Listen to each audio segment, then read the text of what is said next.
Hello everyone, thank you so much. My name is Musa Abdi. I'm a youth sounding board member for Danish Embassy in Kenya. And today we are at the People's Dialogue Festival 2023. It's a pleasure that I have on my mini panel the Danish Ambassador to Kenya, His Excellency Ambassador Ole Thonke. Karibu sana.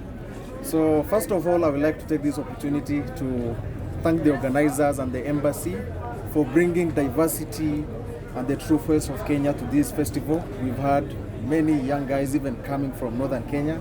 This is something which is really good and we appreciate for that. So my kind of an inquiry or a question to you, Mr. Ambassador, humbly, is the current drought situation that is happening in northern Kenya. Thousands of livestock have been lost. Young people and women and mothers, a good number of them also have been affected by this. So I'm maybe kindly asking, what do you think needs to be done as far as this drought situation and crisis is concerned in this part of the Kenya? I think, first of all, it's great to be here at the People's Dialogue Festival. For me, this is really the center of gravity of democracy of Kenya, and this is all what it's all about. So it's great to be here. On the issue of the drought, I think it's really horrible to witness what Kenya is going through right now. This is the third year, sixth season of rain which has failed, and Kenya has never seen anything like this in the last 40 years. I was here in 2010, 2011 when you had the last drought, which was also very severe. And I remember what everybody talked about after the drought was that never again, and we need to prepare the Assal region for the next drought, so that when the next drought hits Kenya, we will have enough water, we will have enough boreholes, enough wells, enough water catchment areas, so that we can withstand the next drought. And I know a lot of efforts have been done in the last 10 years to do exactly that.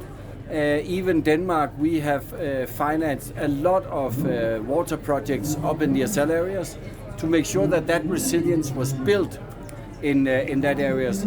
But I think what nobody has foreseen was the how severe a drought is here now, because even the best designed wells and boreholes are now dry, and that's affecting everybody up there, and we are looking at a really, really severe situation.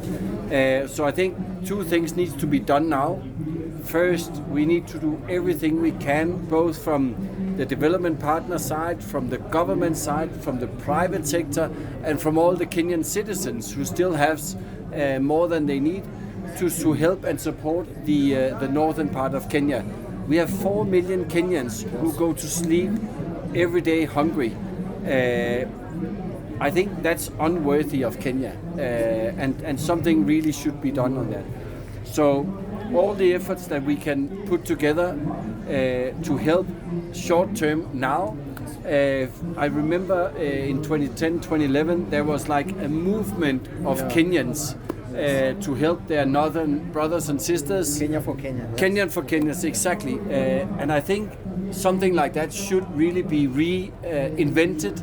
The need is terrible up there. So everything that can be done to show that all Kenyans have solidarity with what is happening in northern Kenya. So that's on the short run. In the long run, I think we need to do even more on the resilience side, which is building more wells, deeper boreholes, more water catchment areas, because what will happen is that at some point we will have rain in northern Kenya. Sure. And the predictions for climate change is that there will actually be overall more rain than before. It will just come very erratic. Sure. But if Kenyans up there are able to catch it, then there is actually enough rain in the area for them to sustain a good life up there. So more needs to be done also in the long run on that. Thank you, Balozi, and I really appreciate the part you've mentioned, the aspect of flooding, which cannot be controlled most of the times. Yeah. And you find these water channels end up being wasted. Secondly, this is a question which was posed to us as Youth Sounding Board by young people. So they're asking what are the plans for the embassy in including or inclusion for rural youth in future PDF.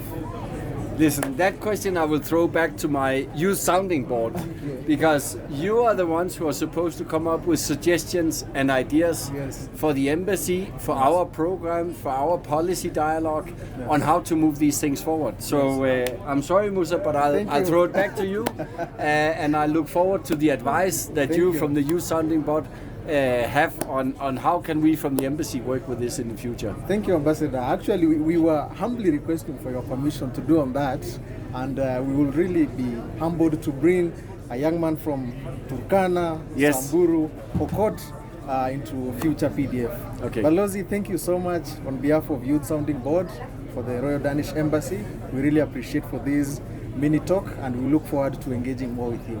Great. Asante sana. Thanks, Musa. Thank you, sir. Thank you.